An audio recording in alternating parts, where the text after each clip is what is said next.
And he causeth all, both small and great, rich and poor, free and bond, to receive a mark in their right hand or forehead, and that no man might buy or sell save he that had the mark, or the name of the beast, or the number of his name.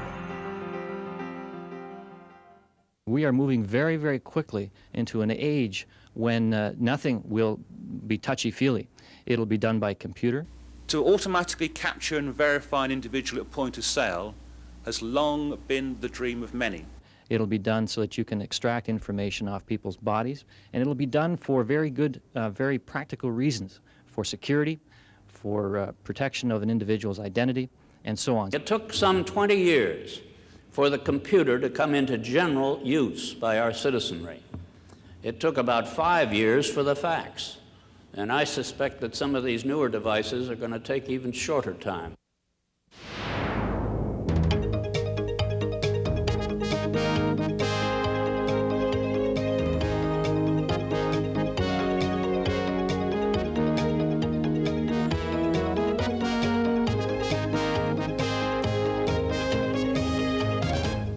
And now, reporting from our Prophecy Research Complex, here are Peter and Paul Lalonde. Hello, I'm Paul Lalonde, and welcome to this special update on the Mark of the Beast. As you probably know, this ministry has established itself as the leading authority in documenting the way in which modern technologies make the fulfillment of this prophecy possible. We subscribe to every leading electronic banking newsletter. We regularly meet with many of the people responsible for the efforts to build the necessary global infrastructure. And of course, we attend most of the seminars and trade shows.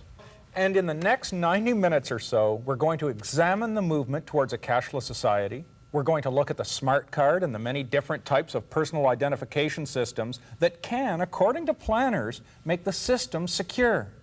You're going to see demonstrations of electronic fingerprint readers, hand scan machines, and even the microchips that are already being implanted under the skin of animals all over the world. We're going to look at the size and power of government databases and the threats they pose to freedom and liberty. We're going to talk about smart highways, highways that can track the location of every vehicle and driver at a moment's notice. We'll discuss the way in which planners hope to merge these developments with the current drive towards a new world order. And finally, we'll take a very close look at what will ultimately turn all of these leading-edge technologies into the mark of the beast. You know, but if we have any hope of achieving any of these lofty objectives in the next 90 minutes or so, Paul, we'd better get right to work.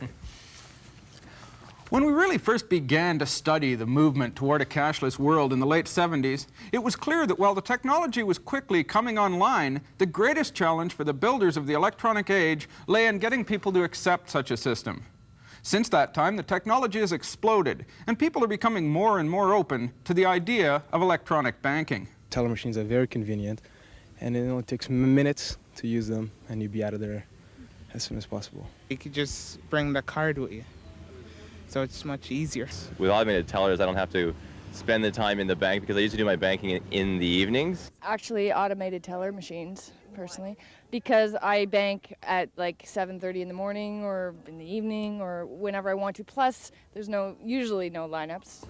I almost entirely use banking machines only. I generally use automated teller machines because I find them convenient. I find them, they're not moody. So they're easy to use and they're much more convenient for me. And while the rush to electronic services grows, there's no question that cash is the last great dinosaur of a bygone era. Paul Shantz is a senior manager with one of Canada's big 5 national banks. There's no question, I'm a banker, and it used to be that we were in a very cash-driven society, a very paper-oriented society.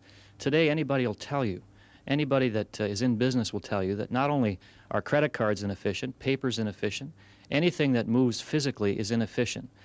What's on the horizon? To answer that question, This Week in Bible Prophecy interviewed dozens of experts and even sent a research team to Washington, D.C. to attend the 1993 CardTech Secure Tech Conference, organized under the telling theme, Solutions for the Global Frontier. The conference gathered bankers, card developers, biometric engineers, and computer experts from all over the world. All agreed, cash as we know it is old news. Henry Dreyfus is the president of Dreyfus Associates and a founder of the Smart Card Industry Association. He spoke to us about the newest product that is about to take this country and the world by storm. It is called the cash card, or the prepaid card. Cash cards are a replacement for cash. You think of 1,000-year-old technology, which are dollar bills, $5 bills, coins, and other forms of exchange of media. What we've done is looked at putting that onto a plastic or other paper-type card. The principle of a prepaid card is simple. You just go to a card dispenser and buy a card that has a set dollar value stored within it. Each time you use the card, the appropriate amount is electronically deducted from the card until no value remains. Then you simply buy a new card. Today, you can buy separate cards for just about anything, from train tickets, parking meters, telephone tolls, to buying newspapers or cans of soda. No digging for change, no coins given back to you, just a simple, clean, safe, and cash-free way to conduct your normal business day to day. We've been a society of credit. 2 out of 3 Americans owe money on their credit cards at any one time. We're looking at prepayment becoming more and more established in this country. We're going to have 9 million prepaid telephone cards. Last year, there was only about 100,000 of those. Next year, it'll be in the 20 to 30 million. The question that has often been raised about the cashless society was, how are you going to deal with small transactions like buying a newspaper or paying a toll? It would appear that the simple prepaid cash card technology provides a clue. Already, the U.S. manufacturers who produce 90% of the world's parking meters have begun to switch from coin access to card access. Moreover, the conversation at the CardTech SecureTech conference was already focusing on how prepaid card applications for the smaller purchases could be merged with smart card technology to provide one card that could serve both purposes. David Chom is the chairman of the European Community CAFE system. CAFE stands for Conditional Access for Europe, and is a cashless system that is 2 years away from testing. The scope of the project is really intended to encompass all kinds of credentials and everything from medical to driver's license and the whole range of sort of, the idea is that everything that you have in your wallet today would be replaced by some kind of electronic form. So another name for the CAFE project is Electronic Wallet Project. We're going from a situation where today we have a whole lot of single issuer, single application cards, okay? And the trend that we could definitely see towards the future is that we're going to be moving towards multi-application cards, multi-issuer cards. Ever since we have been talking about the cashless society, as you mentioned, you know, from the late 1970s till now, there has been no question that virtually everyone is in agreement cash has to go. Cash is a huge problem that stands in the world's way of moving towards a global community right now, and there's all kinds of reasons for it. Think of it if you got rid of cash.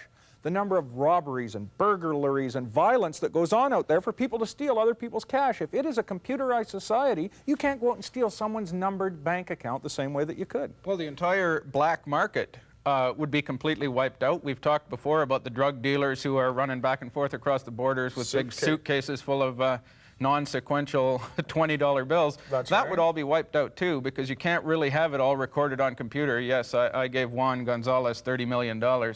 Exactly. And received nothing in return. That's Juan Gonzalez. The other interesting thing here is that by getting rid of cash, you also do something else. People can't cheat on their income taxes anymore. And this is a major point, because all of the money that goes in and out of your personal account, the only money you have access to, is going to be digitally recorded, so therefore your tax return can be checked at any time.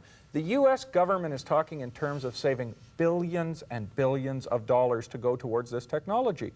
And in a day where deficits are so great that nation states stand on the brink of collapse, in a day when cash money, you know, we've already heard the quote that anything that is handled physically now is out of mode with the times. It's out of the way of the times in which we live in now. You need things to be done electronically and immediately, and there is no way for this kind of cheating.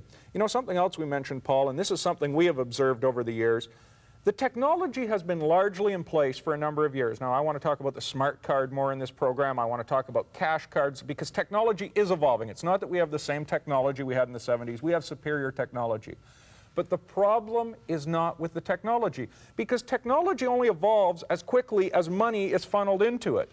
And if the people who are working on developing this system, bankers and so on, don't see that there is acceptance for their system, they're not going to be pumping in as much money to try to bring the system along as quickly as they otherwise. So the technology could have come along more quickly than it has. What has held us up are attitudes. When automated teller machines first showed up in the early 80s, the late 70s, and began to be in, subway stops, and you would see them on telephone poles and outside the branch of the bank that you would deal with, you could notice an amazing trend. That if you stood in your bank branch where they had both the human teller and the automated teller machine, it would be all of the younger folks lined up at the automated teller machine. They're used to dealing with computers now and so on. And all the old people, 35, 40 years old, they're not used to a new system like this. They were tending more towards the human teller. Now in the last 10 years, all of society, first of all, you've had 10 or 15 years for the society to age. The people who are comfortable with computers and machines now make up a larger percentage of the population. So you can see definitely a change in attitude now that people are very open to this kind of technology. In fact, one of the things we're going to talk about in a few minutes is we were amazed just how open people were to it. There's no fear whatsoever of the kind of data that can be gained and so on. Well, that's right. I remember interviewing people for the first Mark of the Beast video outside of bank teller and an ATM machine in Niagara Falls. And we were seeing that exact trend. The older people were coming up and saying, I like to deal with a human, I don't trust these machines. And then you'd talk to young people, 17, 18, 19, even 20 years old, who had never been inside a bank.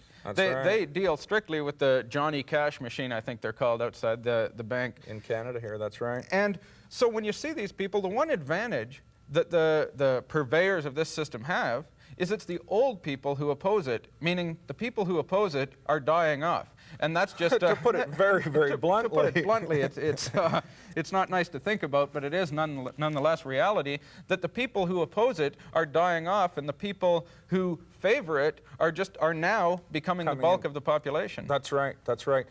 It was interesting. The one fella who said, I like an automated teller machine. They never get moody at you, and it's sort of true. Now, another thing that we've just pointed out, and something I'd like to stress before we really get rolling along on this video, because we still have so much to cover. It's quite exciting, actually. One of the questions we always had, my wife Patty, who does a lot of the research on these topics, the background and so on, the thing that was the perceptual problem to this system was the fact that you're telling me you're going to set up automated teller machines everywhere, so there'd be no cash at all? In a phone booth? Yeah, in a phone booth. You're going to have to put your credit card in, have it hook up with some central database somewhere that's going to take the 75 cents out of your account, move it over to the account of the phone company. You're going to spend all that money. It doesn't make sense. You got buses, you got parking meters, you've got, what if you go in to buy some candy in the store, or you just want to grab a pop? You're going to try to access a central database. It'll end up costing you $1 to move 75 cents. Exactly. And so this was, how are you going to build a system that can cope with this? And this was one of the logical explanations. But I think you've heard a little bit of what the plan is here now. It's the concept of the cash card. And one of the quotes you just heard in that piece that Paul did was one of the fellows talking about the fact that they're going to merge the smart card technology, which allows you to do your big banking purchases, and the cash card, which it would mean, say you got down to one card, because this is what we were talking about, David Chom talking about the fact the electronic wallet, one card that does everything. When you get down to that card, it will possibly have two parts.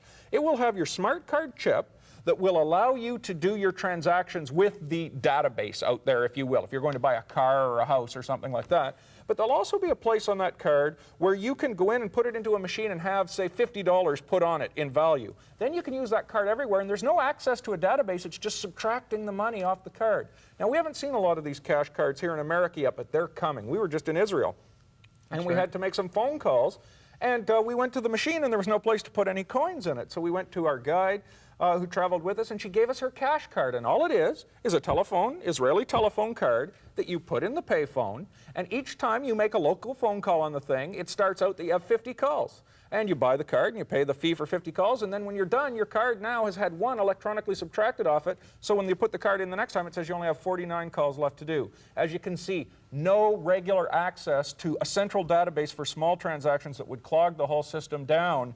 The innovation is coming a long way along, and the desire is to get rid of cash altogether because it's a dinosaur in an electronic age. Well, I saw a commercial on television just last week for something called NYSE, which was NYSE. I always thought that was New York Stock Exchange. I'm sure that's not what it stands for. I never did figure out what it was. Anyway, you can get these cards, these NYSE cards, that you take to this supermarket in New York State, and it is an actual debit card. You have this card, you take it in, you give it to the cashier, they run up your grocery bill, put in the card, and it automatically takes the money out of your bank account. Now, I just saw this myself a week ago, so maybe this ad has been running for a while and I just hadn't seen that channel, but... There are tests running all over North America now, in Canada and the United States, actual debit card system. And just to explain very briefly, a debit card system, you use it just like your credit card, except that machine is electronically hooked up to your bank.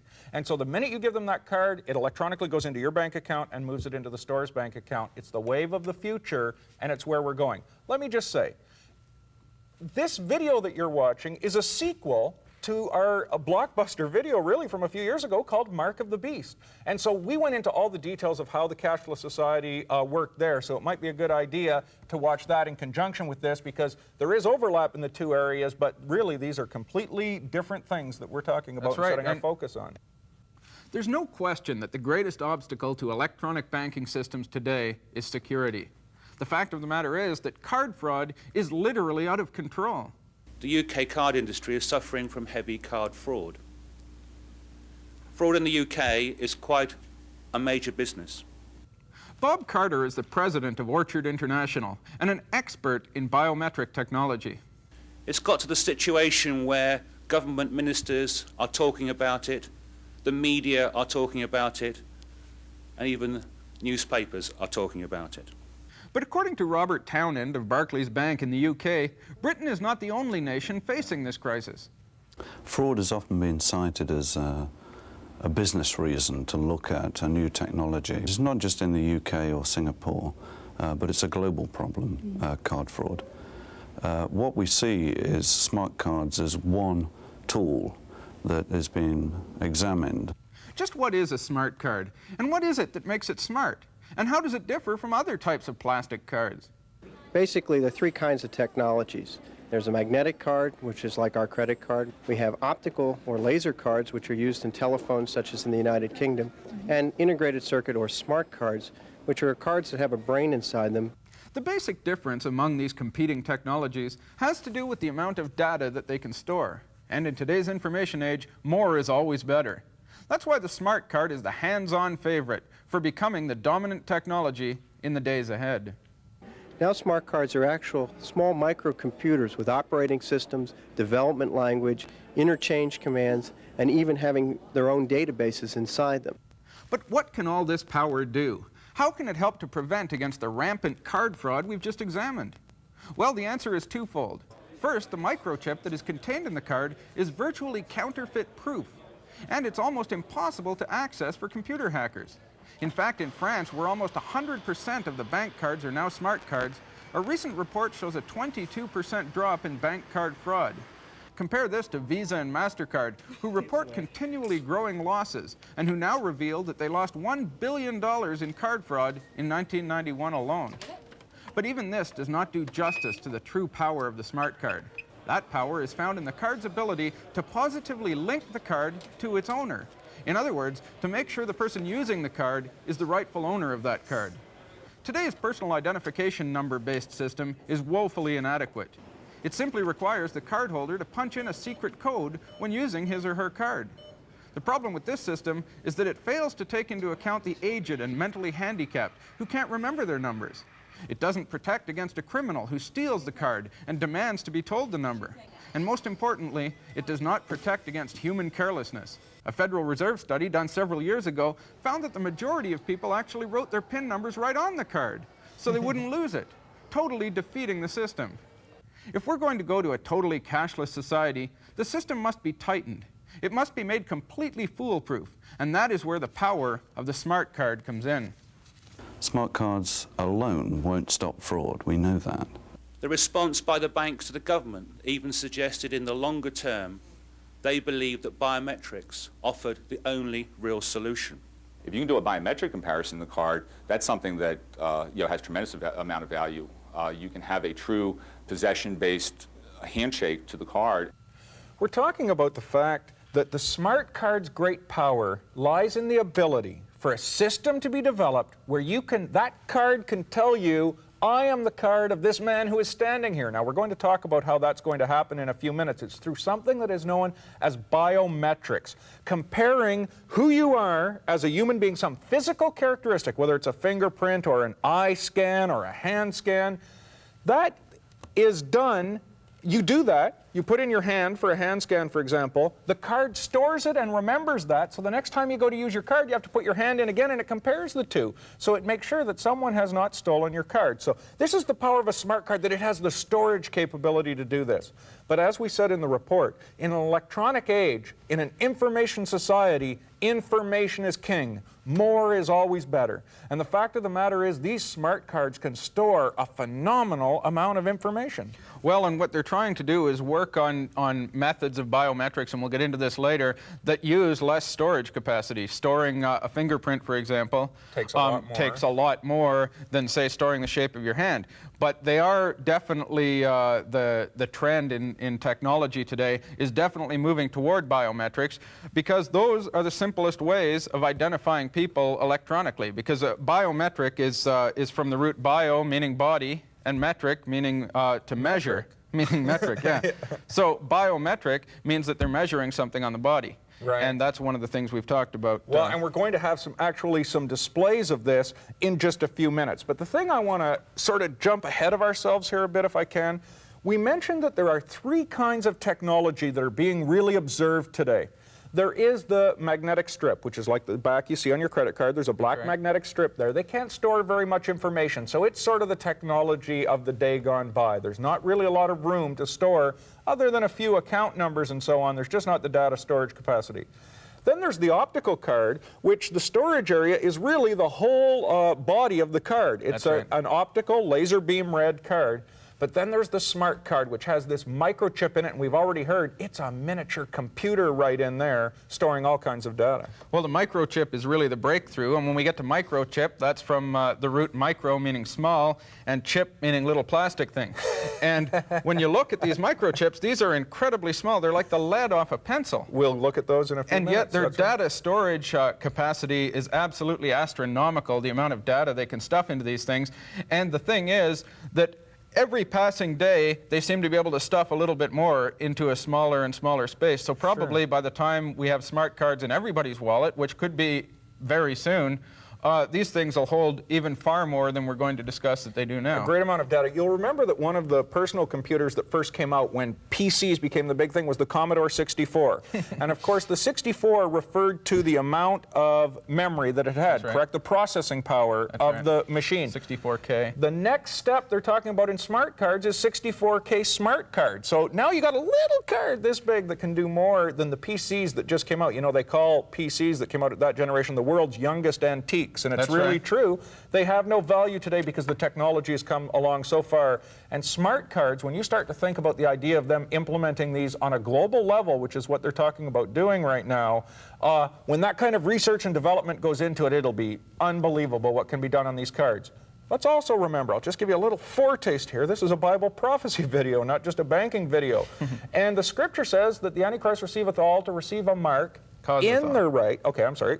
To receive a mark in their right hand or in their forehead. Now, we don't want to get into the semantics too much here, but the fact of the matter is that chip on the smart card is the only thing that's of value on that card. That piece of plastic that chip is glued to is just a handy carrying case. You could take that chip right out of the card, and we're going to talk about that a little bit more as we get going here. And something we've talked about a little bit too is the need to make people comfortable and to make this transition so that people are comfortable. That's why it's a card and not some other. Maybe there would be some other more convenient thing, have it stored in a pen or a pencil or something like that. The fact that they've got it stored in a card is to help people be more comfortable. Become acclimated. Because they're already used to having cards. I mean, look at all the years it took to get people comfortable with credit cards. And for a long time, nobody even wanted to have a credit card. Now they're talking about, I don't know, the average American has his credit card right up to the limit or something. Yeah, 2 out of 3. That's right. So what they're doing is trying to make this comfortable and make the transition as smooth as possible. It's phenomenal, but definitely the thing to keep the eye on, the horse to bet on here, if you will, is the smart card. This is where the technology is going. When we attended this conference, let me take a second and go on about this conference for a second, because you're about to see some clips from it. It was called Solutions for the Global Frontier. And This Week in Bible Prophecy felt that because it was our mission, we don't want to just be a Bible prophecy teacher. There are many good teachers, but we want to be a documenter. We believe God has called us to be a documenter of what is taking place in this generation, so you can sit down and say, there it is happening right there in front of my eyes. Here's what the Bible says. So we sent the crews down to Washington, D.C., and the clips you have seen already in this production, the clips you're going to see upcoming, several of them are from that conference. And the feeling you are going to get from these people is cash is gone, the smart card is coming, and we need to somehow link those transactions to the individual characteristics of a person, biometrics like we're talking about. Watch these very carefully, because these are not Bible prophecy people talking to you. These are the leaders in the banking industry. Biometrics, according to researchers, is a technology whose time has come. By making sure that we check a person's identity by physical characteristics which cannot be changed, instead of simply accepting some form of paper ID, we can, according to industry insiders, virtually eliminate fraud and access to restricted areas. And make no mistake about it, in an information society with billions of dollars only a few keystrokes away, biometrics are here to stay. Although biometrics have been researched for many, many years, it is only latterly that the industry has received much encouragement. This year, for example, we have seen a mass use of the fingerprint technology at the Expo 92 in Seville. It proved that fingerprint technology can be used by people and is willing to be used by people. In the United States, a consortium of over 60 government agencies has just been formed to look into biometric technologies. The Biometric Authentication Consortium is intended to serve as a government focal point for research, development, test, evaluation, and application of biometric-based personal identification and authentication technologies. Jerry Webster of the U.S. Immigration and Naturalization Service says, however, that even as large as a 60-agency effort is, this is still something much larger. But we're looking new technology. In fact, the U.S., Canada, Britain, Australia have a task of putting together a new technologies paper for our next meeting in Montreal in July. Some of the things we have in there are the broader use of biometrics. And do we share, how much do we share these biometrics internationally? Let's take a few moments now to look at some of the biometric systems being used to verify the identity of people. To do that, here is our This Week in Bible Prophecy reporter, Sue Rogers, on the floor of the CardTech SecureTech Conference in Washington, D.C. We're speaking with Bill Alsbrooks from Information Spectrum, Inc., and he is going to explain to us some of the applications of verifying ID in moderate to high security systems. Right. Okay, what we have here is a system that we use a fingerprint as a personal identification number, and we put that fingerprint on an integrated circuit chip card, so-called smart card. Then we can use that then to verify positive ID or to allow entrance into the moderate or high security areas. So the way we would do this is to enroll you.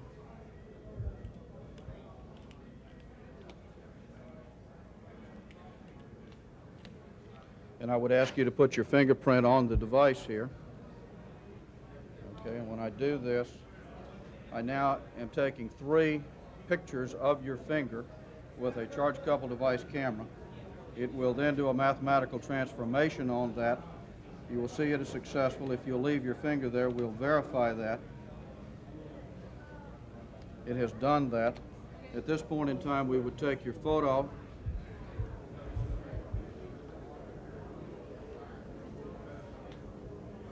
And now at this point in time, I am writing the fingerprint to the smart card. I am writing the picture, the fingerprint template, and the information that I recorded about you out onto this erasable optical drive. It's a 128 megabyte erasable optical drive. Now I have done that. Now let's say I want to verify who you are. I'll ask you to put your finger back on there. It is reading your fingerprint back off of the smart card. It is now verifying it has accepted you. I can now display the photograph that was taken of you that was done at that time. So it is about a 6-second to enroll. It is a 1 to 2 second to verify or to reject you. However, as secure as this system may seem to be, there are a couple of potential problems that could arise if this technology were to be used on a wide scale. For example, people of Oriental backgrounds do not have good, well-defined fingerprints. Pipe smokers have all but obliterated theirs. Hand cream gums up the optical readers, and manual workers rub their prints right off. But there is still another concern. The difficulty perhaps with fingerprints is because it's become accepted as de-verification technology to prove beyond all shadow of a doubt that somebody was at a scene of a crime, an overtone of criminality has entered into the world of fingerprinting. Thus, another technology is gaining ground on the fingerprint. It is the hand geometry reader. Let's go back to Sue for a look at that. Okay, and here we have the hand geometry biometrics. Could you explain that to us? Well, what this does, again, you have a charge-coupled device camera in here that takes a three-dimensional shot of your hand, and from your hand it computes a numerical template similar to what we did over here, but in this case, instead of having a 300-byte template, we have a 9-byte template, which allows you to put it on cards like immigration cards. You can put it here in an OCR font. What we've done with you prior to this was to enroll you so your hand geometry template is already on this card, so that if I swipe it through this magstripe reader, I will ask you to put your hand in here, and you will see it says user authorized, which would allow you, again, positive ID and access control to a moderate to reasonably secure area. Hand geometry technology was first developed at Stanford Research Institute in 1971, and along with fingerprint biometrics, it is on the verge of widespread acceptance. We also have seen the mass use of fingerprint and hand geometry technology throughout the world. And perhaps the most significant thing for the main biometric application, which everyone says will take place, is that the financial institutions, for the first time ever, issued their specification for what they would require should a biometric ever be used for real. However, as is the case in a developing industry, fingerprint readers and hand scan machines are far from the only products being developed. Recent Hollywood movies have begun to introduce the public to all the latest designs. Perhaps the one which always intrigues me is the blood vessel patterns at the back of the eye. This is where we are required to look through binocular-style lenses and concentrate on a small little dot. And then while we're concentrating, a low-intensity infrared light is shone into our eyes. From an application point of view, I can't see many people being willing to shine their eyes into an infrared light. I'm speaking with Rod Beatson of Electronic Signatures Incorporated, and he's going to explain to us, and we're going to do a demonstration on applications of this technology. Thank you. What we have here is a signature capture and verification device called Sign-On, and it's for use at point of sale or point of transaction in a bank or at a large retailer store, where the transaction will be undertaken by using a credit card, or in this case a smart card. The customer comes up to the cash wrap with the dress or suit that is bought or she's bought, and pays for the transaction using a smart card. The smart card is inserted in the device, and the customer then signs for the transaction. At the same time as the transaction is signed for, the signature is captured electronically and stored electronically by the retailer, so that the retailer has no paperwork to consider. The customer takes the only piece of paper in the transaction away with them, and the signature, at the same time it is submitted by the customer, is also verified against the template held on the smart card. That is briefly exactly how the system works. One of the more recent biometrics that has gone past the breadboard stage is vein checking. If you clench the back of your fist, you can see your veins come up. Now that's on the subcutaneous part of the hand, and it's already been, even though it's in its infancy and a lot of work and money has been spent on it, it's already been christened the personal barcode. As dramatic and fascinating as all these technologies are, they all have one central drawback. They are simply far too expensive. In fact, a consortium of bankers issued a set of standards that any widely used biometric verification system would have to meet. These guidelines include an accuracy rate that allowed no more than one mistake in 100,000, a speed of less than 3 seconds, and a cost of less than $220 per device. Not one existing technology meets these specifications.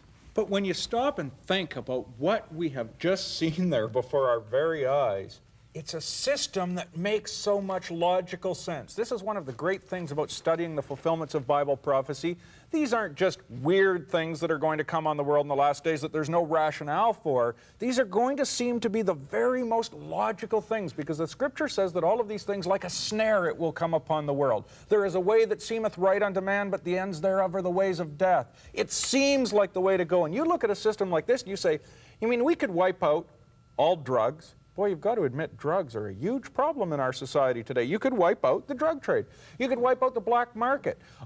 This idea of having a body part confirmed to your card, like we saw with the fingerprint reader and so on, it means that you can't break into the system very easily. Now, my wife is a pretty bright lady, and so when she was at the conference, she asked one of the guys there, she said, hey, what if you went out and you chopped off the finger of your victim and you put it in the machine? Hey, it's a logical question. You could still do it, right? No, the machine knows if that hand or that finger is alive or not, and it won't accept the input if it's not an alive part of a body. So you would be forced, if you wanted to steal anything from anybody, you would be forced to bring them in at gunpoint or whatever to have them stick their finger in the machine if you were going to use their card. Suddenly you're a lot more out in the open than doing something in a back alley or something like that. The system seems so very logical. Now the problem is primarily the cost. You're going to set up one of these fingerprint readers. These things cost tens and tens of thousands of dollars. Depending on the different technologies used, you can be talking up to $100,000 for a unit on some of these things. So if you have a fingerprint reader, and look at all the problems we had with the fingerprint reader. You know, women put all this hand cream. I know my wife does it. Yeah. Has all this hand cream. Boy, you'd gum up that thing in a big hurry. And all of these other problems, along with the cost, become a problem. The hand scan machine. But you know, if you stop and think about it for a second, and we don't want to get too far ahead of ourselves here, but let's just hypothesize for a second, because we're allowed to hypothesize, because all we're trying to say in this video is the technology exists today for the first time in history to fulfill this prophecy as it never has in any other generation in human history. So taking a look at this technology now, and you say you have the guy with his smart card here, but you want his fingerprint there, but all the information's in the smart card, and all the expense is in the machine to read the finger. What if you took the chip out of that card and implanted it under the skin? In this age, where you can find out, a machine can judge whether a finger is alive or not, you could just have it that the chip goes dead the minute it's removed from living tissue. The minute anybody tried to tamper it with it, it would be destroyed and it wouldn't work. You now have the scanner that can read the smart card, the same kind of technology that scanners can read the universal product codes on a product in your grocery store now, could read that chip. So there's not an expensive technology, and the chip was the only important part in the card anyway, so you've just thrown away a piece of plastic. You now have the system that makes perfect logical sense with the technology that is there. So once again, I'm not saying that there is some mad scientist in a room somewhere trying to figure out how to put a smart card under your skin. All we're saying is, in this generation, for the first time in history, this prophecy could be fulfilled. No other generation could have fit the match, and we're going to talk about that further on down the road, but there's no question this is the generation where it exists. You know, you're talking about the hypothesizing and talking about putting the chip. I would be very surprised if we're the only ones who ever thought of this. I mean, they're paying these guys $400 billion a year to sit and play with their little computers. That's a good wage. Sit and play with their little computer chips and stuff. Surely someone has thought of this thing. And so we're going to see reports that they have later on in this Exactly. video. So it's not just conjecture. The other point I'd like to make is the microchip implant under the skin would meet those criteria. It would be very fast. It could be very accurate. And it would be very, very cheap, as we're going to hear later. The other thing to take into account is they're talking about we need this, this transaction system to cost $220. Imagine 10 years ago if a guy said, I need a computer that can sort millions and millions of rows of data, but I need it to cost less than $10,000. They would have laughed at him. The kind of computer that I have sitting on my desk in my office right now is a laptop. Yeah, 15 years ago, a computer that did all that would have been the size of my house and That's probably right. cost, you know, $1 zillion, and they were all liquid cooled. Another and this kind of accurate stuff. figure, of course. Oh, okay, I make up the figures, but the facts are nonetheless accurate. But the fact of the matter is, the way technology is progressing, they can cross these cost barriers very, very quickly. Well, I'll give an example, and just to build on the story, you said when I worked for Ron Marr years ago writing for the Christian Enquirer newspaper, the computer that he had to keep track of his 100,000 name subscription list, you had to have a programmer that you would pay to come in and even type into the thing. They weren't user-friendly in those days. It would cost you, you know, $8.3 billion. Yeah, exactly, to have a guy come in and work on the system. Today, we have a database larger than that, actually, and it can be contained in the notebook that you have or the one that I have that we just use them to write articles now. The technology is exploding, so we have to keep that in mind, that what seems like a hard job today, a year from now, it's nothing, just like that, and that's how fast it's moving along. In our discussion on the smart card, we noted that all of the power in that card is contained in a small computer microchip, which is basically glued to the card. Essentially then, this means that the embossed name on the card and any pictures it may have are meaningless. All of the relevant data is contained in the chip. The card is little more than a handy carrying case. The question that arises is this: if you could take that chip from off the card and implant it under the skin, would you not have the perfect smart chip biometric identification system? Given the fact that chips could be made to shut down the minute they were removed from living tissue, it would be an almost foolproof system. Suddenly, the need for expensive hand scan machines or fingerprint readers would be alleviated. Retailers could be sure the chip you had was yours because the chip would be under your skin. Now, this is not necessarily the way technology has to go, but given the fact that the Bible is still more up to date than the latest card technology conference, it is a possibility that could fit with what we know the Bible says. Remember, according to the King James Version of the Bible, everyone will be forced during the tribulation period to receive a mark in their right hand or forehead. Whatever technology is used, we know it will fit this description. But let's go back and take a quick look at some of the reasons being given for microchip implants in humans today. In fact, this would be a good time to mention the fact that if you want more detailed information on this, you should watch our 1990 video entitled The Mark of the Beast. This current video is a sequel to that original one, and much of the information we just skim by here or miss altogether is in that video. In The Mark of the Beast, we spoke to Dr. Daniel Mann. He's a surgeon from Florida who has a patent for an implantable microchip. This chip, he believes, could help locate many of the thousands of missing children.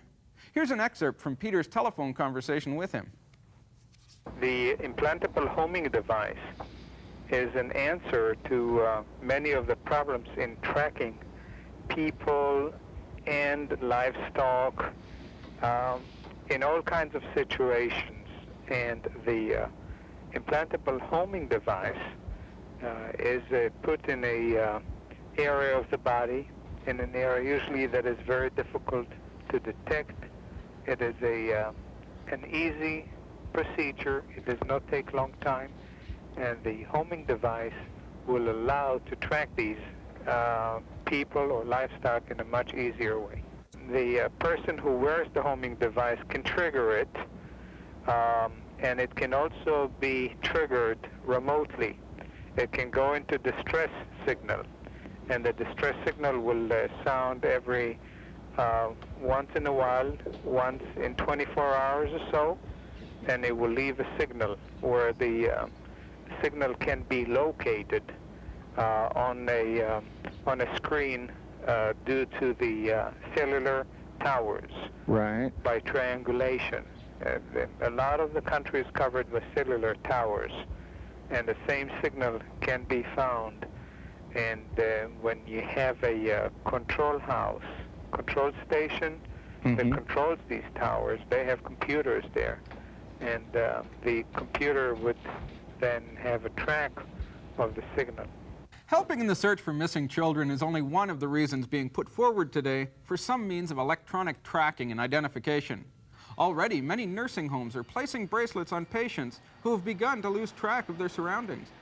Prison officials, their cells bulging at the seams from an ever-increasing influx of prisoners, are attaching bracelets to the ankles of some offenders and letting them stay at home. If they leave the house, an alarm goes off, alerting the authorities. A microchip implanted under the skin could also store critical medical data that could be accessed by medical workers in seconds, instead of trying to locate a medical card or seeking out relatives.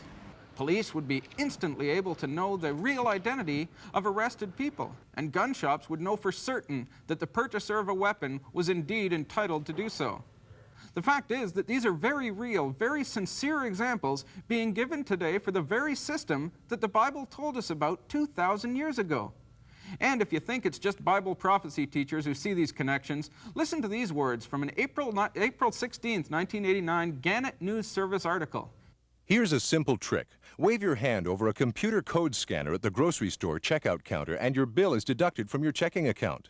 The technology to accomplish this feat is already here, said Tim Willard, Executive Officer of the World Future Society, a Washington organization that claims 27,000 members worldwide. But Willard continues the will may not be. Just suggest something like an implant in humans and the social outcry is tremendous. There is definitely an aversion to something being implanted. It's the Big Brother is watching concept.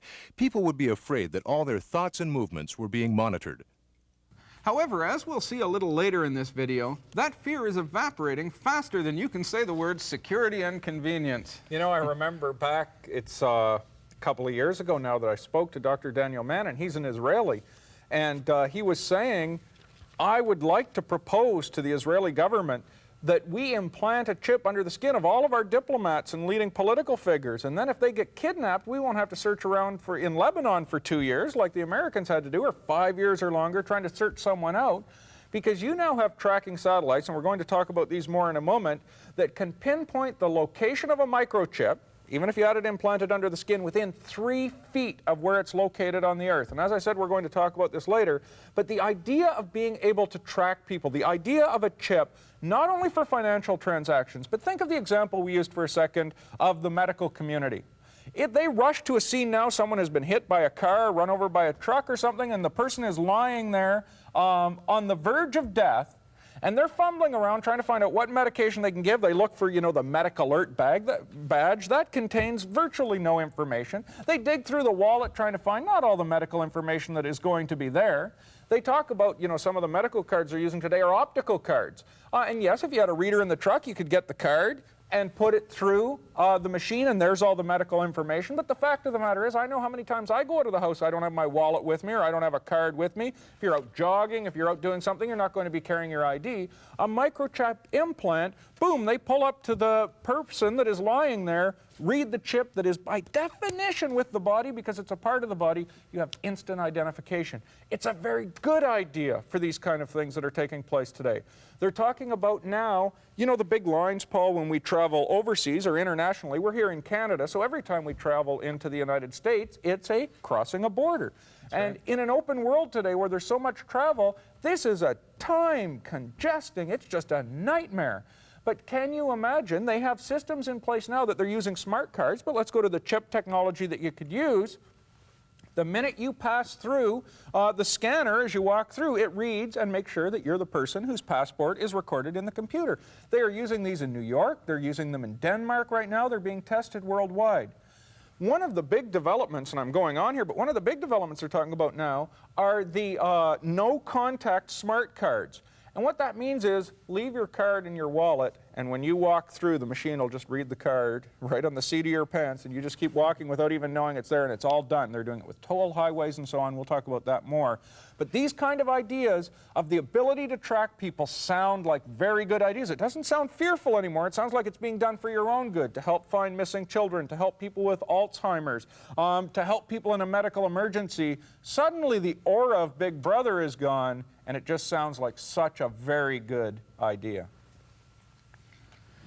A general rule of thumb in scientific research is that if you want to see what will be a part of everyday life in the future, go see what's in the labs today. Nowhere is that truer than in the study of implantable microchips. However, the lab may be a little different than you'd expect. That's right, it's your black lab or golden lab that we're talking about here. You see, a program is now being carried out all over North America in which cats, dogs, horses, cattle, and every type of animal that you can imagine are being implanted with computer-readable microchips. As part of an effort to keep track of lost pets and as a way to identify livestock, InfoPet Systems of California and several other microchip developers have created a unique system that has effectively replaced the old system of dog tags and branding. The animals are implanted with a microchip that contains an electronically encoded number. That number is matched to a file and entered into a computer database. Then, if the animal runs away and is found by someone, they can simply bring it in to the local Humane Society. All the Humane Society has to do is run a scanner, no more technologically advanced than the barcode readers in your supermarket, over the skin of the animal, and a nationwide database can identify your lost pet. At last count, the system had the capability to track over 34 billion animals. Identification Devices, the Colorado-based manufacturer of the chip, however, leaves the door open to future uses.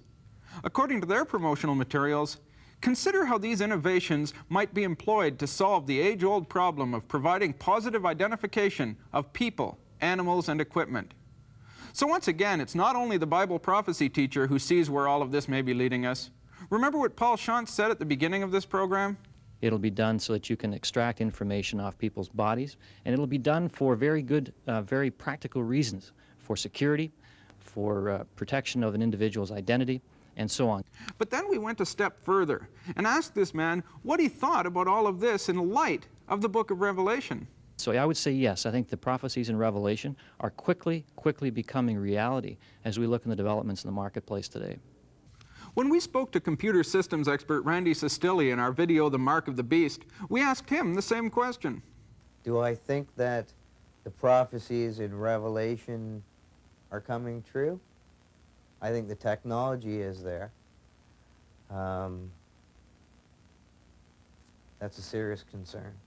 Yeah, I could see it happening. You know, I hope we didn't go by it too quickly, but I want to make sure I take a second to read this quote to you again from Identification Devices. These are the guys developing the microchips that are being implanted under the skin of animals right now.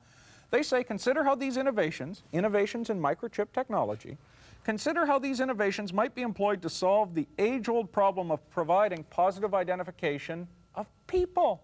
They say it right in their own materials. Now, there's no people who are having a microchip implanted under their skin right now. It's in cats and dogs. But the point is, they see, as Paul said earlier in this tape, they see the future of this thing. They see how this thing is evolving along. And hey, it does make perfect logical sense.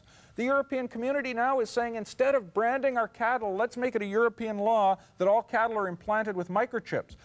Horse breeders are doing the same thing. You know, in Western Canada, where the salmon go up the Fraser River in BC, they're actually implanting some of the salmon with these microchips so they can track them and see their spawning patterns as they go upstream. So what a tremendous business opportunity that opens up to make fish finders that can read those things when you're salmon fishing. Don't tell everybody that. That's a good idea, actually. You can make a lot of money on that.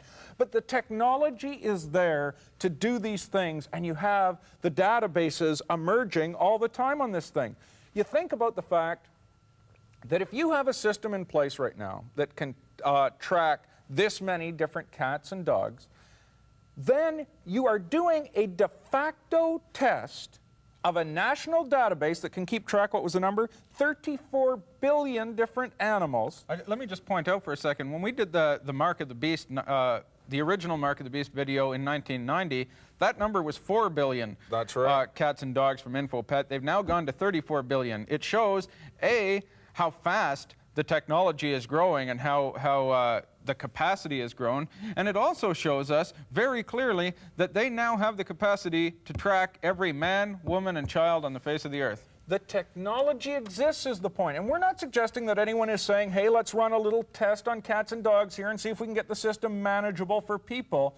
The fact is, they're running those tests whether they intend to or not. So we're not talking about intentions here. The fact is, the groundwork for this whole thing is being tested right now. You have the work on the smart card technology. You have the work on the electronic banking systems. You have the need to make sure that the card is attached to the person. And at the same time, you are implanting microchips under the skin of animals. And then on top of that, you're building a database that can keep track of 34 billion different cats and dogs. You're building a system that could be utilized in Revelation 13, a system that did not exist in any other generation before this one. And of course, people are thinking about this. People are thinking about the potential to put this into human beings. As we mentioned before, obviously somebody has thought of this. I would hate to think that we gave them the idea from this video, but No, clearly. the fact of the matter is they are thinking about it. And the other thing we had just talked about is the need for a low cost, and this does solve that problem. Absolutely. There is no question that this is a system that makes perfect sense, and it has many upsides. Now, we're going to discuss in a few minutes of what the mark of the beast really is, because the mark of the beast isn't an economic decision you're going to make. It's not just about a microchip or something. It's much, much more than that. But the technology for the technological part of it is in place. Okay, say we decide, okay, I have my dog here, he keeps running away, I want to take him into the Humane Society, or the SPCA, as they call it in the States.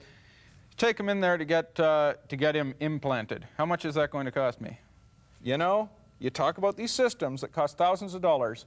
To put that microchip under the skin of the animal, $35 is your total cost of this thing. So you see how cheap and economical it has really become. These chips are really very inexpensive. Well, and the chips are very small. As a matter of fact, I may just have a chip here. As a matter of fact, I have the gun. What this is the actual gun that the veterinarians use to implant the chip inside of your pet. What they do is they pinch up his skin behind his neck, and then they just push it in with this thing. Hold that up so people can get a good shot of that here. Here, I'll hold my hand up, and we'll get a good shot while you're grabbing the chip there. Okay. There is the actual gun, and it's just, as you see, just a syringe needle that you just push that along, and it will then push the chip under the skin of the animal. Now, you have in your hand there one of those chips. Yeah, I'd like the weapon back. What we have here is one of the actual microchips from InfoPet. And this is the exact chip that they would implant under the skin of your cat or dog. This would be actually, this one here, Paul, I'm looking, is for a bit larger animal. The syringe we have actually inserts into the cats or dogs. This would be the next size up, so if you wanted to do your turtle or something like that. They have different sizes. Turtle to be bigger than a dog. Yeah. Okay, so if you happen to have a great sea turtle at home, this is the kind of chip you'd be looking at to implant.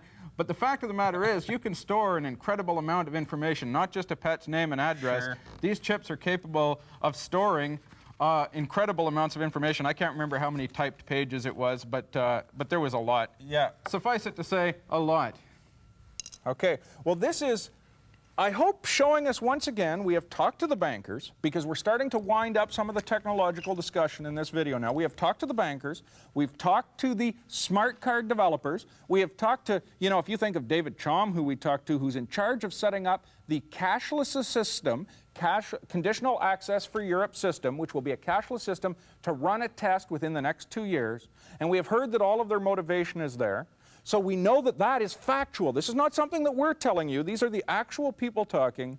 We have shown you how the system works. We've shown you clips of the animals being inserted. We've shown you the hand scan machines and the finger scan machines. And we've now shown you the chips and the injector. This thing is really, really possible right now. Imagine a society in which every citizen is tracked, monitored, and watched.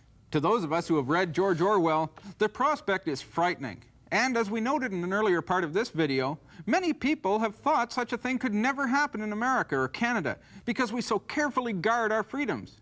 Well, think again. We sent our This Week in Bible Prophecy cameras out onto the streets to ask people if they were concerned about government databases and the access that government and big business had to areas that have long been considered private. Absolutely nothing else we researched for this video surprised us as much as the response we got to this question. If you also think about it, you have a Visa card or a ESSO card or a whatever card, everyone's got your address, name, phone number, and you get junk mail from all over the world. So, I mean, everyone's got the information on you, and it's hard to control that. I haven't really considered the privacy issue. I guess basically I don't have that many secrets, so there's no real problem. It doesn't concern me too much because I figure there's probably other ways they can get the information anyhow, so no, it doesn't concern me too much. Well, I think that probably over and above the cards that you might use in the banks, they have your social insurance number and they have access to a lot of information through that. So I don't really think that would be a really strong issue for me personally. No, I don't really mind the government having a lot of information. I think it allows them to do their job a lot better. It doesn't bother me because I'm just an average Joe and they don't really care about me. Of all the people we spoke to, barely a soul was even slightly concerned. And make no mistake about it, if we're on to this changed mood, so are the planners of tomorrow's world. But we had some a survey recently in the UK looking at various types of biometrics and how people would react. And one of the most surprising things that came out of that for me was people would accept the fingerprint at point of sale to verify a transaction. They said it was a wee bit James Bondish, a wee bit far out, but they would still do it. We're a little freer, I guess, to be more like Big Brother in Immigration Service. I've been accused of being the forerunner of that back when we first introduced a better quality alien ID card. We too have been plagued sometimes by the press, by the public, with concern that we're doing an invasion of privacy by doing biometrics. But I think, as Bob said, I believe that survey was in Europe or in Britain, the public has begun to more accept the use of positive identification as a benefit rather than an invasion to privacy. How would this then reflect on President Clinton's plan for a national smart health card? And whenever you propose such a dynamic new paradigm, such as using a card as an identification means for medical information and quite confidential medical information, you run the risk of introducing those types of questions and issues. But in the face of public apathy and with the pressures to come up with a cost-effective health plan, the issue may already be decided. We recently spoke with Elsbeth Monod from France's Ministry of Health. America having the highest costs in healthcare with the lowest life expectancy figures. Why in France are we launching this project, and especially the national project concerning the Vital Sésame card, which is a social security card containing administrative data only? We are viewing the reduction of administrative costs. These are really, at present, the one which can be tackled the best. We could say that if the card would be functioning in operation, we could probably save about 20 billion francs per year. These savings, if converted to US dollars and adjusted for population size, could amount to $14,216,867,469.89, roughly, for the United States. That's a saving that is not likely to be challenged. Another project that deserves mention is the program being run in Wyoming. In this program, welfare recipients whose children have poor nutritional ratings receive their benefits via smart card. Then, when they shop at the grocery store, their purchases can be monitored. By use of the card, exact information about what exactly they bought in the store, what they are consuming, and importantly, what they're not consuming, to provide direct feedback to the caseworker. And while this once again sounds very logical and necessary, the fact is that the government is gaining more and more control in a system that the Bible says will become so powerful that the false prophet will be able to cause all to receive a mark. The beast is getting his teeth. However, the beast, it seems, is getting a new, kinder, gentler name. Where you've got an open system where you can buy a card which can be used in anybody's equipment, then you need this central authority, trusted center to handle the accounting. You know, it's amazing when you talk about the idea of a government central database now being called by this gentleman a trusted center. Isn't it amazing how words are used to make people think of something? It's not a trusted center. It's a national database in the hands of government. And any time in history when the government has had that kind of control, it gets used for the wrong purposes. Boy, you don't have to look back far in history. We're just finally getting rid of, you know, the KGB in the Soviet Union and the way they controlled all the people there during the time of that empire, in China and so on. And now you have these databases being born again. And as I say, we went out onto the streets, and nothing shocked me more than the fact that no one seems concerned. You know what the overwhelming sensation was? Well, I have nothing to hide. I have nothing to protect. You listen to this system in Wyoming. Here are people, and hey, it's logical. Someone's not taking proper care of their child. In whose eyes? In the eyes of the government. Now, I'm not making any social commentary here, because you should feed your kid properly. Please don't misunderstand. But now you have the government can track exactly how you're feeding your kids and take those kids away if you don't behave accordingly. And once again, you're into the realm here where the government is making the decision of what's best for your kid. Imagine now the agents will come to your door, kick it down, come take your Fruit Loops, give you Wheaties. Imagine how upset you'd have been as a little kid. And so to have the government stepping in and saying this kid needs more bran or something, there is, once again, there are situations when this is completely viable and necessary, but there are situations where it can get pretty scary when you think of it. It can be overused. What happens, for example, if the government is giving social benefits to someone and they're making them take them by a smart card, and then part of the payment they see made is to the tithe to their local church? What happens when the government decides that's not acceptable behavior? You see, the question is, it's not the database in itself that is the danger here, although it is the technological danger. It's what government has access to that data. And hey, it's not only governments who have access to that data, it's the big business, it's the insurance companies. You file for an insurance claim, they can have everything sitting right simply there. The point is, they can look at the data and then tell you how to live your life according to it. It becomes a system of control. And as we say, we have been reporting on This Week in Bible Prophecy lately that since we had the problems in Waco, Texas, you know, the events down there, now you have the European community issuing a list of dangerous cults who should not be allowed to pass through borders. Do you know that they list such things as the Assemblies of God, full gospel businessmen? This is what a cult is now. You have USA Today running an article where it's talking about what a cult is, and it's saying it's anyone who would be willing to die for their faith and anyone who believed they were living in the end times. My goodness, we have just looked at all this evidence to prove we're living in the end times, but now a database can track that you believe that, and by the activities you take on this database, you can be monitored every step of the way.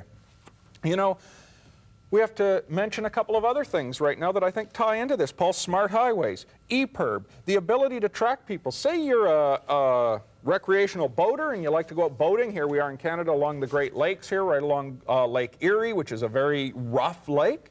You get lost out in the middle of the lake, or even more so at sea. You can have a canister now that attaches to your boat. It's called an EPIRB system. And if you get in trouble, you pull the latch on this thing and it begins to emit a signal that is picked up by satellite, and then the satellite can pinpoint exactly where you're located. In an emergency, it sounds like a good thing. But if everyone has a chip, that means if they can monitor the guy in the boat right now, they can monitor anyone with a chip later on down the road. You could track everyone where they're going. Highways, the congestion in Los Angeles, in Toronto, Canada right now. Boy, try to drive into Toronto on a weekend. It's absolutely ridiculous. Now they're talking, those of you who are Canadians know Highway 401. It's the major highway going in and through Toronto, Ontario. They're talking about making it a smart highway, a highway that can talk to your car. So it can, your chip inside the car communicates with the chip on the road.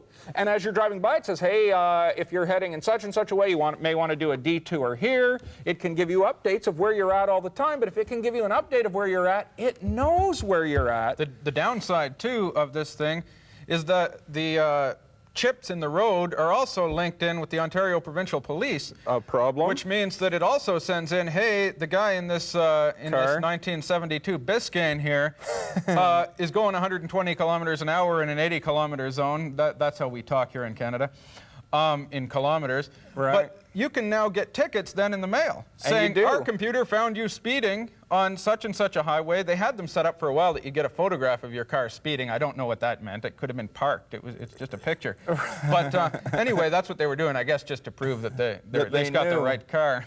That's right, but now you do get your ticket in the mail. Toll booths. You can have a chip put in your card. Now, remember we were talking about the contactless cards? You can have a chip put in the windshield of your card that when you scream through the toll booth, 70 miles an hour, 60 miles an hour. Your toll is paid and you get a ticket. That's right, so you get it all in the mail.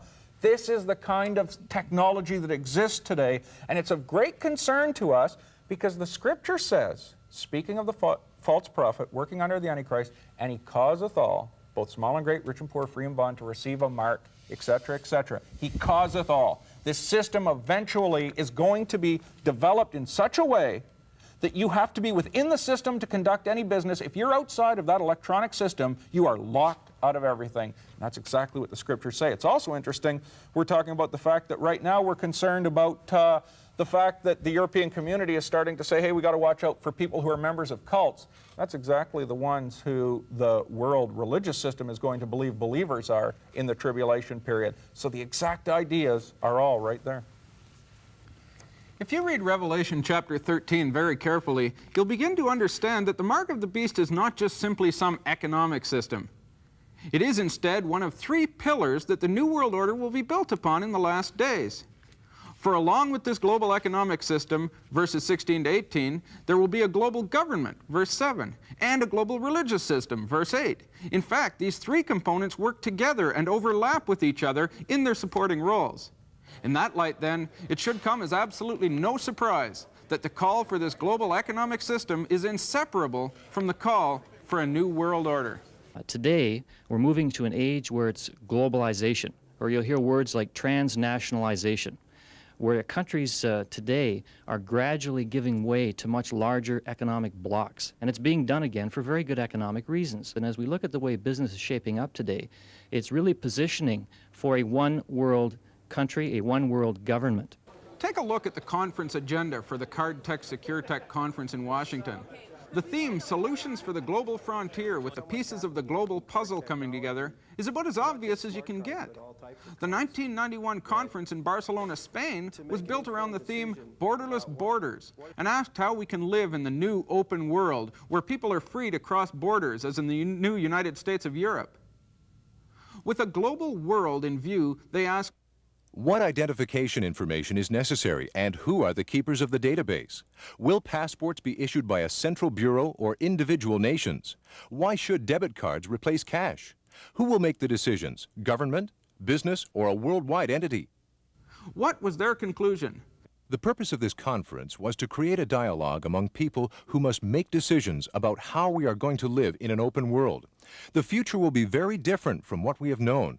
We are not yet a global community, but that is clearly the direction in which we are headed. How can the integrity and security of a nation be maintained if people are free to cross from one nation to another? Of course, there must be some constraints. Some means of knowing who is wishing to cross, some means of monitoring and/or identifying people from various nations. Perhaps the most interesting last year to me was the Schiphol travel pass, and the way in which in Holland now the regular traveller will pay money to buy a smart card and will then voluntarily place his finger within the smart card and use that as a passport replacement product. And talking to the people who run the Schiphol travel pass, enthusiasm for the product couldn't be stronger. They love it, and they can't wait for other people to join the system. Once enrolled, the individual traveling back into the country, first of all through Newark and New York airports, will be able to walk up to an unmanned inspection booth, enter their hand. We'll do a hand geometry comparison with data that's contained on the ID card. This is very similar to the Netherlands system that uses smart card, similar application. However, as convenient as all this sounds, Jerry Webster of the INS also said something that we picked up on right away. Given the problems in Waco and the EEC's resulting decision to monitor so-called cults like the Assemblies of God, his words were revealing. He spoke of international cooperation among border authorities. But identifying marks, especially some kind of tattoos that identifies somebody with being maybe a member of a particular cult or a particular subversive group that's international, we're certainly talking of sharing at least those images. Well, you know, I can see by the clock now that we really have to summarize this thing and pull it together. And one thing we wanted to do on this video, first of all, was to make this the beginning of a new strategy in the videos that we are preparing through this ministry. And that is to make these more than just an interesting video you watch. It's as a witnessing tool. It's to prove the veracity, the accuracy of the Word of God, what is exactly here and how clear it is. And we have that in the prophecy of the mark of the beast. You have one of the clearest prophecies in Scripture here. There's no question what's being said. This isn't something that you have to figure out. This isn't something that somebody says, well, it could be allegorical, it could be symbolical. It says very clearly that everyone will be forced to receive a mark in their right hand or forehead, and they cannot buy or sell a thing unless they do that. Can that system happen, or can't it happen in this generation? You take a look back 100 years ago, we used to talk about this a lot on the program, that you couldn't track the buying and selling of everyone. They were trading beaver pelts for eggs and so on. Even 25 years ago, you couldn't track it with cash. You couldn't track it today because there's still too many transactions. You couldn't lock somebody out of the system because the fact of the matter is you could still get your hands on cash and conduct your business on the black market. Well, the age is coming when, for the first time in history, it will be possible to lock people out of the system. So the mark of the beast is an extremely important prophecy because it does show to us, it is one of the prophecies that shows us that we are indeed the very first generation that could potentially fulfill this prophecy. There are others, prophecies like this. We're going to talk about them more and more in upcoming programs. One of them is that except those days be shortened, all flesh would be destroyed. You couldn't wipe out all flesh in a short period of time 100 years ago, but today with atom bombs, of course, you can do it. For the first time, this generation really fits. This gives us great responsibility with the prophecy of the mark of the beast as well, though, and I want to stress that. The only way that our credibility can be destroyed here, the only way that we can undermine ourselves is if we're going on and on with rumors and unsubstantiated facts in the name of sensationalism. This stuff is sensational enough as it is. If someone tells you the latest story on the mark of the beast, look at the documentation. Make sure the documentation is accurate, and this is what we're striving to do here. We don't want to make up where we may be at and quote sources like, you know, the National Enquirer or something. We want to go right to the source and find out exactly what is taking place, and that's what it's required to do so that we can then use this tool, because I think if you're a believer and you have sat and watched this video, you realize how powerful a presentation the mark of the beast is. And if you're an unbeliever, you have to be at least a little bit amazed at how accurate the Bible is. You know, you mentioned the sensationalism, and we have talked before about the stories that used to go around about the mark of the beast, about the town in Sweden. The entire town had been forced to receive some kind of a mark, or they couldn't buy or sell. There were the stories about Social Security checks in the United States that were accidentally issued, that people turned them over and it said you can't cash this without a mark in your right hand or forehead. Nobody ever got a copy of one. Nobody ever photocopied one. I think when you're talking and when you're witnessing about the prophecy of the mark of the beast, steer clear of that stuff, because that is the stuff there's no proof. It's all stuff that's just made up. It's rumors, it's stories. It's not accurate. It's nonsense. And so what you do is you undermine yourself. There is plenty of documented stuff, documented information, and proof of this stuff that you don't have to reach for that stuff when you're talking to your friends. Please think of what Paul is saying here. This videotape is a perfect example. You have seen interviews with the top guys who are sitting there demonstrating the equipment and explaining their vision to you. You can't get it more firsthand than that. That's exactly right. One other thing I'd like to say just very quickly. Often when we're out at conferences and that kind of thing, and we're running into people and we start talking about the mark of the beast, a lot of people are coming up and saying, well, what do I do when they come up and try and make me take this mark? The important thing to know is that comes after the rapture, the people receiving the mark of the beast. This is not for the believer. This is for unbelievers who remain after the rapture. And of course, the key thing to do here is to become a member of the Cashless Society. We just got there a little bit early, I think, somehow. And hey, send your money into your favorite Christian ministry and help them to do the outreach in the days ahead. But we say all that to say, we're not trying to sell you economic news here. We're just saying, here's the technology of what will take place during the tribulation period. The rapture does come first. So your goal is not to make your economic plan. Your goal is to get your heart right with the Lord now, because the rapture, that moment when the Lord catches his believers to be in his presence forever, catches us up in a moment, in the twinkling of an eye, that's the next event on the calendar. That's the one you want to be preparing for. This is a perfect time to make another point as well. What is the mark of the beast? People say, you know, it's interesting, I bought your video on the mark of the beast with my Visa card, you know, and they think that there's a little bit of a mixed message there, but no. I'm not doing a plug for Visa or MasterCard here, but the fact of the matter is that isn't the mark of the beast. The mark of the beast is not an economic decision that people will make. This is not about economics. I want to take a look here at Revelation chapter 14, beginning at verse 9. And the third angel followed them, saying, with a loud voice, if any man worship the beast and his image, and receive his mark in his forehead or in his hand, the same shall drink of the wine of the wrath of God, which is poured out without mixture. God is not going to pour out his wrath without mixture because someone chose the wrong credit card. He is not going to pour out his wrath because of an economic decision we have made. But you can see here that the mark of the beast is very clearly tied in with a worshiping of the Antichrist. Look, I'm going to close on this note. How in the world is the Antichrist going to get people to accept the number 666? Everybody in the world knows that that's an evil number. They've seen the Omen movies. They've seen, you know, every occult thing. Rock and roll albums. Everyone knows what 666 is. You'd think if the devil had any brain at all, he'd change it to 665. How is he going to get the world to take this number that everybody knows is the devil's number? Maybe it's a slight twisting of the tables. This is just a theory now. But perhaps he will rise up and say, we have been guilty of this outmoded thinking, this superstition for so long that there's some God out there, when we're just here to take care of ourselves. We're here to build our own kingdom. Life is only what we make it. And it's this kind of religious narrowness, this kind of religious idealism that has stopped world peace. And now that these people have vanished out into the twilight zone here, the bad people are gone out of our way, just to show that we're not bound by this old thinking anymore.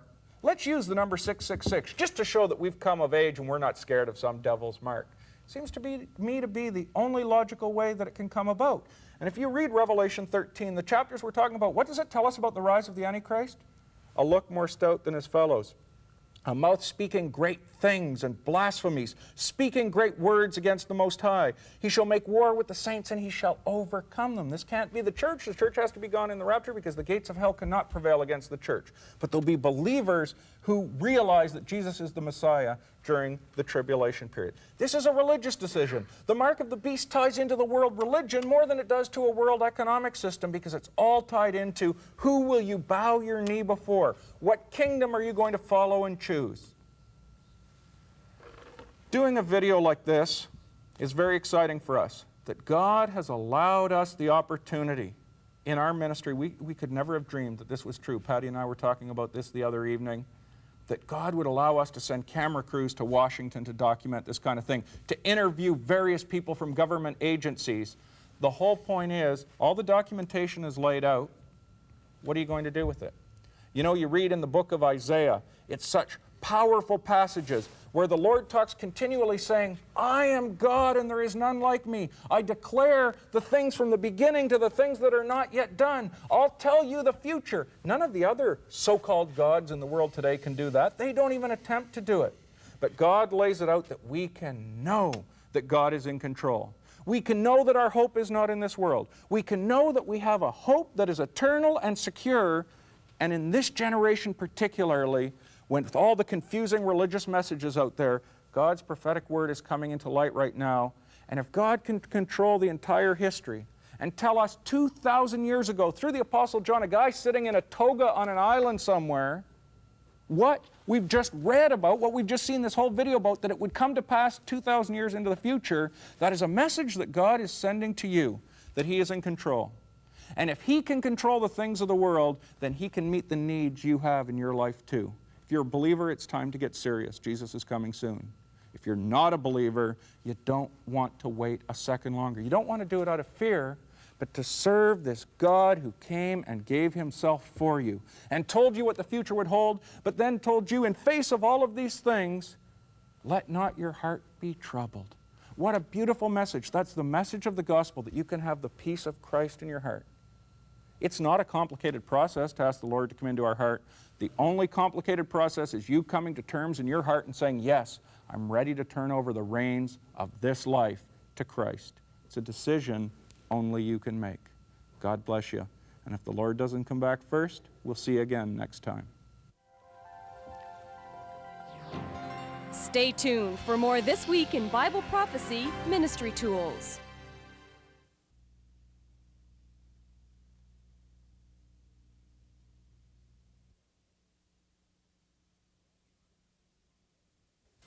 In our never-ending mission to make This Week in Bible Prophecy even better, we asked some of our faithful viewers for some advice. I really enjoy the program. I wish that there were a way for me to get more information on some of the items presented, for us to go a little more in depth. The program goes by so quickly. There's so much content, and it's coming at you just zoom, zoom, zoom, and there's only so much you can retain. In the program, they give you so much, and there's just not time enough to absorb it all. We tried to approach this problem a number of different ways. This is really called the heart of the entire New Age movement, and as I've said before, it is this idea that we can build our own kingdom here on this earth. Yes, could you tell me the price of another half hour of airtime, please? Hello? Hello, hello? Hi, now, last week we began a special series where we aired for you portions out of our... Finally, we came up with an idea that worked. This week in Bible Prophecy magazine. If you're serious about Bible prophecy, then you won't want to be without this colorful new magazine. Every month, a brand new issue, always jam-packed with all the fascinating news from the world of Bible prophecy. It's like having a book on prophecy that never ends. Every time you finish one exciting chapter, a new one is delivered to your door, always fascinating and never out of date. From the mark of the beast to the New World Order, and from Ezekiel's visions to the beast of Revelation. This colorful new magazine is sure to become must-reading for every serious student of Bible prophecy. And for a limited time, we have a very special offer. We've had hundreds of calls and letters from our viewers asking about the song that we play at the end of the program. The song is called The Altar, and that beautiful voice belongs to Valerie Holmes. Now you can have a professionally mastered audio cassette of Valerie's best love songs with your subscription to This Week in Bible Prophecy magazine. And because we're so sure that you'll love This Week in Bible Prophecy magazine, we're backing it with a full, no questions asked, money-back guarantee. There is another gospel in the land. A gospel that openly proclaims its hatred of Christians.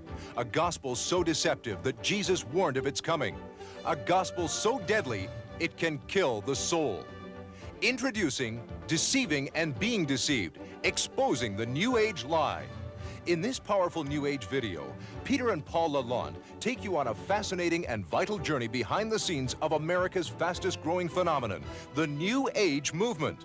You'll see how Bill Clinton is using his presidential powers to further the causes of globalism. You'll even see him deliberately misquote the Bible to support his humanistic ideas. You'll learn how New Age and occult techniques are being taught to our children in public school classrooms. You'll be amazed as you hear New Age leaders actually calling for the extermination of Christians. Never before has so much vital information on the New Age been packed into one video. But as always, Peter and Paul present it in a clear way that is easy for both Christians and unbelievers to follow and understand. Much of this video has been deemed too hot for TV, as it probes into the secret societies that are working behind the scenes to plan your future. You'll finally get a chance to look at the things the media just won't tell you. Remember the outcry when it was found out that Nancy Reagan consulted an astrologer to set the president's schedule? Page One News. Now Hillary Clinton claims to be talking to the ghost of Eleanor Roosevelt, and nobody seems to care. Don't wait another minute to find out the truth about Al Gore's call to turn away from Christianity and embrace the more important earth-based religions. A former vice presidential nominee's call for the elimination of Christianity. David Koresh and the media's treatment of this New Age imposter. We talked about all the things that we wanted to do, and this video wasn't even in our plan to do, but more material kept coming and coming and coming, and we agreed we need to get this material out today. As a special bonus to help you in your quest to win souls, we have included a handy pocket-sized reference card to carry with you everywhere you go.